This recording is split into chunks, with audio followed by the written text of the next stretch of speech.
Hello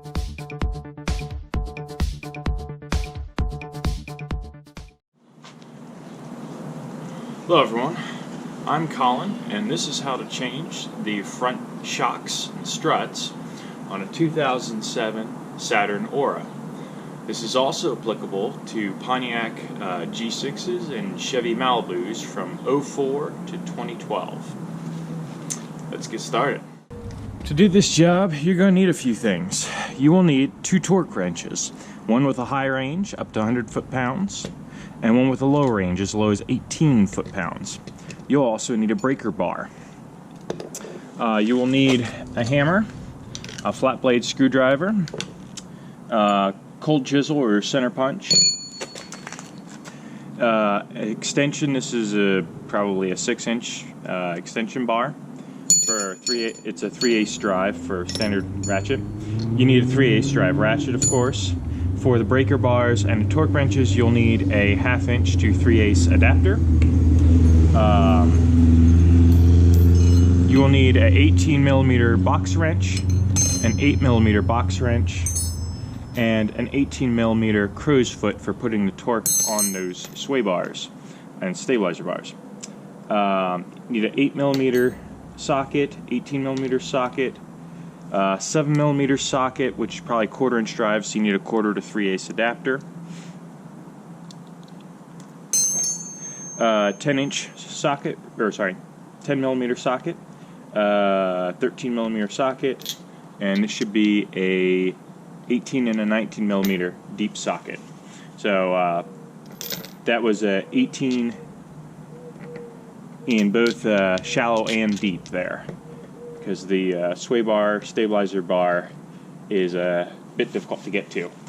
You'll also need the floor jack and jack stands, roll paper towels and a grease gun, and some baling wire to keep the strain off of your brake hose. Let's get to it. First thing we're going to have to do is take the wheel covers off and loosen up the lug nuts. So go ahead and take your 19mm socket and start taking them off.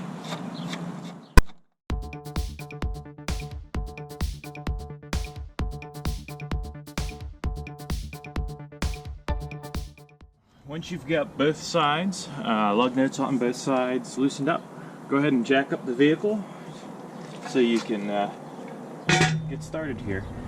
Make sure you've got the vehicle in park, the emergency brake on, and throw a block under the back wheels for safety.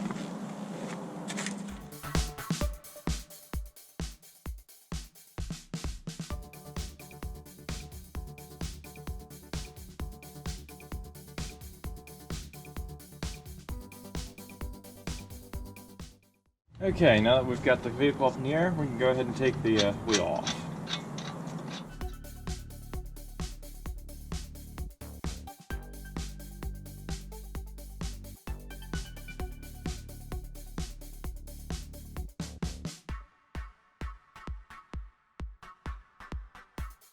Alright, next you're going to unbolt the shock and strut here from the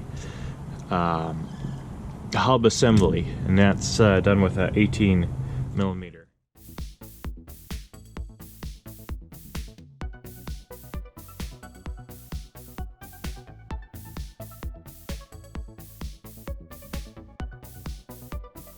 You will also need to remove the brake hose support here. That's done with a 10mm.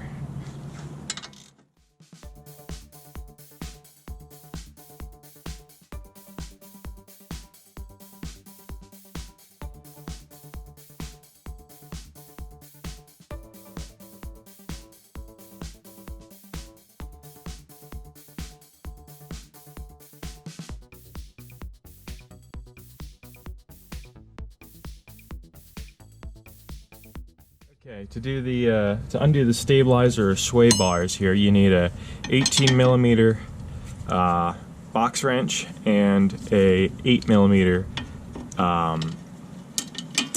socket, because it'll try to spin on you if you don't have both.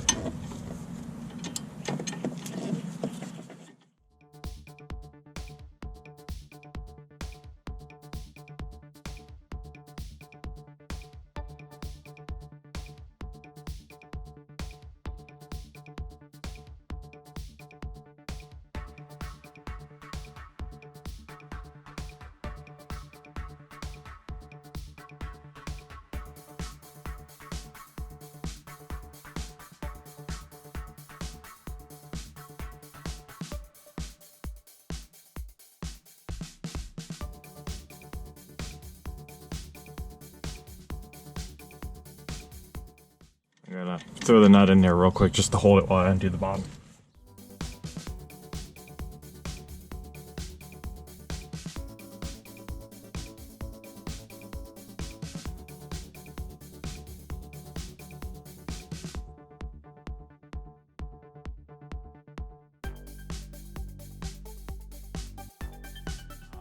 We'll finish getting these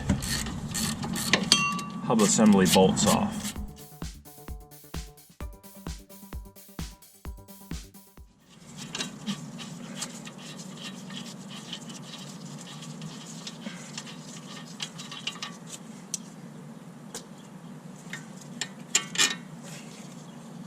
And you just let that sit on the side there.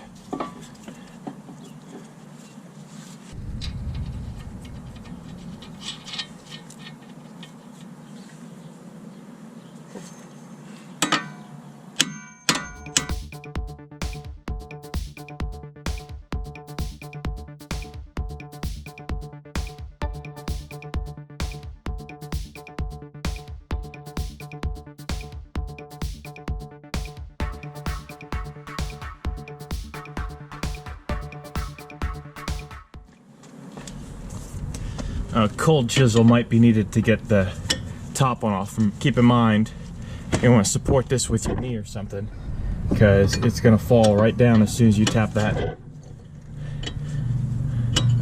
bolt out.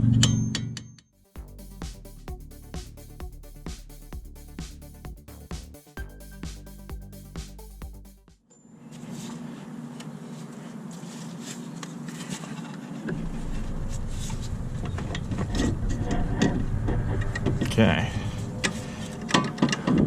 Alright, there we go. We've got our shock is free and clear. Now let's undo the top.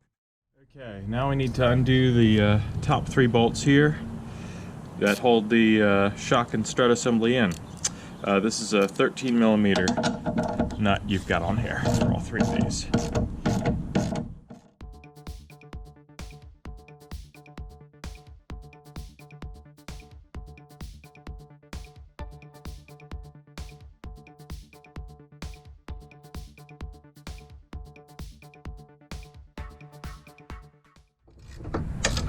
As you get to the end of this one, you're going to want to support the shock, because as soon as you remove this nut, it will fall. So put a hand underneath, hold on to the thing while you're taking that last nut off.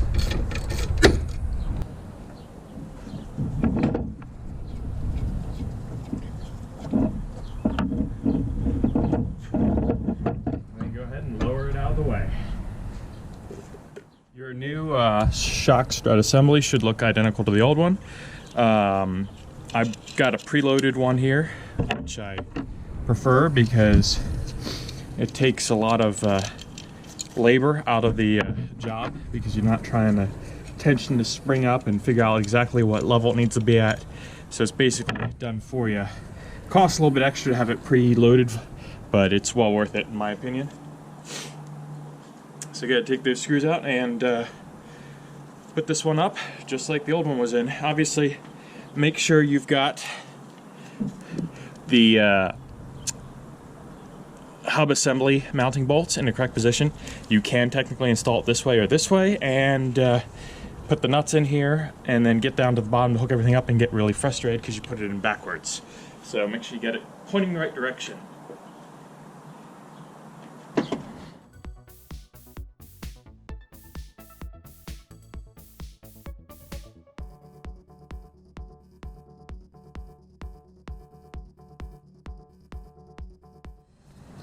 Okay, a couple comments on the on putting that in while I'm tightening up these upper strut nuts. So these are directional. That is the strut assemblies. So if you bought a pair and you're doing your left and your right, only one can be the left and only one can be the right. They're not interchangeable. So you saw me struggling a bit there. Initially that was why, because I happened to grab the wrong one. And obviously it didn't fit because the bolts didn't line up. So make sure you get the right one. When you're putting it in there, try not to have the hub hang off the brake hose too much. You can use some baling wire to support it if yours is walking away from you too much. And these upper strut nuts here get torqued to 18 foot-pounds once you get them snugged up.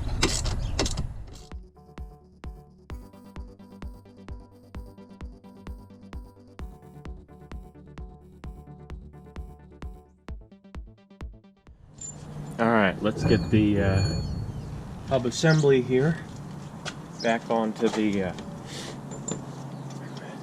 onto our new strut.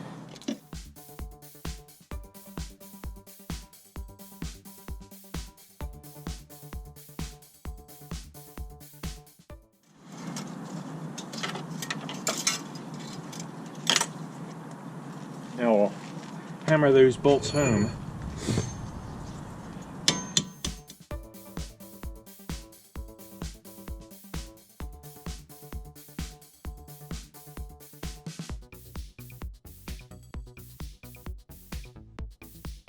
We got most of the way. We're going to finish them with the breaker bar here and use the nut to pull them on.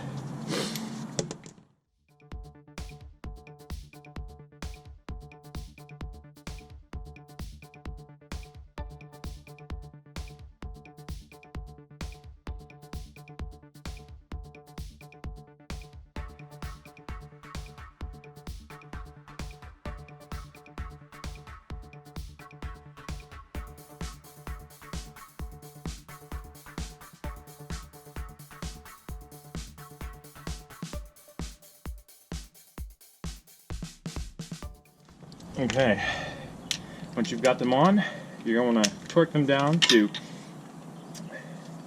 89 foot-pounds.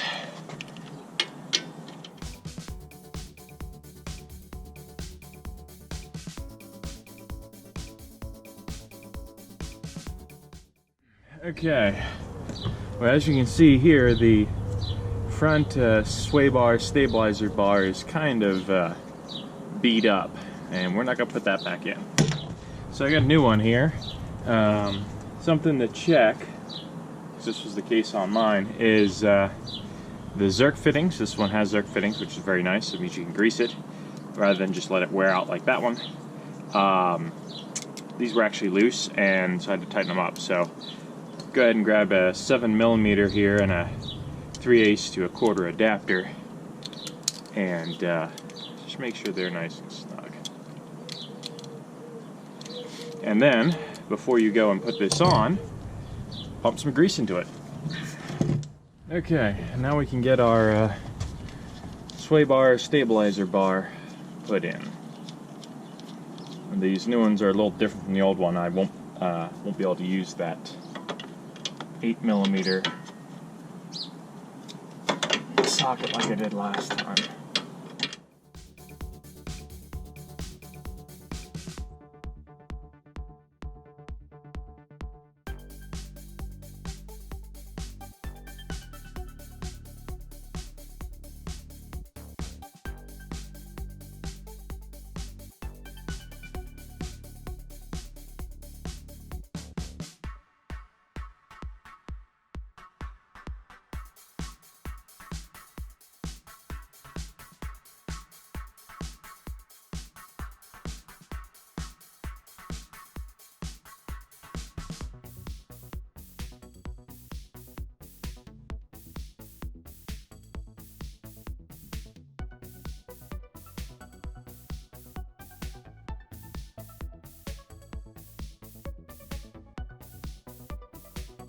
Okay, so these sway bar link nuts get torqued to 48 foot-pounds.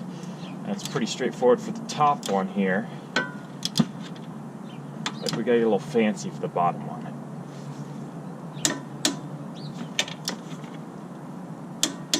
Okay, so the bottom one you don't really have clearance to use a socket. So I've got these little tiny crow's foot deals that work nicely for applying torques at odd angles like this, so that's what I'm going to use.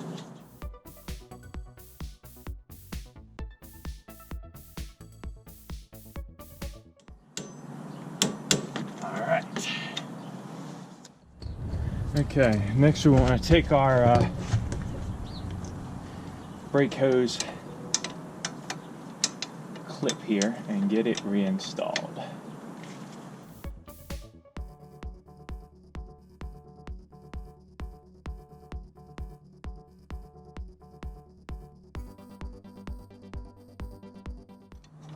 There we go. And then put the nut back on there.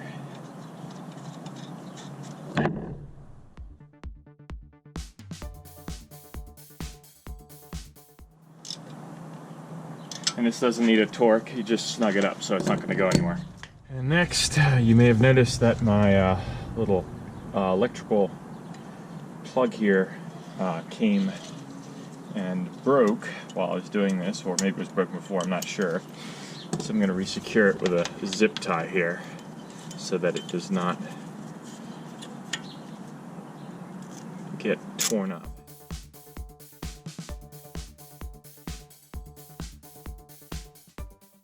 Okay, now we can go ahead and put the wheel back on. It's worth mentioning that if you need to do new brakes or anything on the vehicle in question, now's a good time to do it because while you got everything off.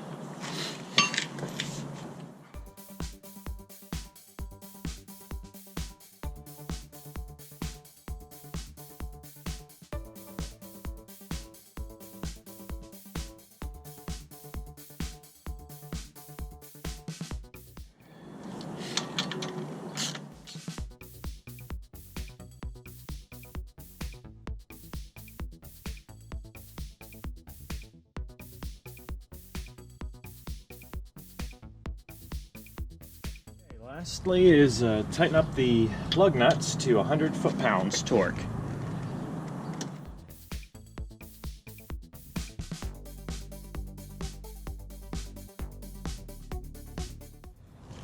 Well, that's all there is to it. Thanks for watching and see you next time.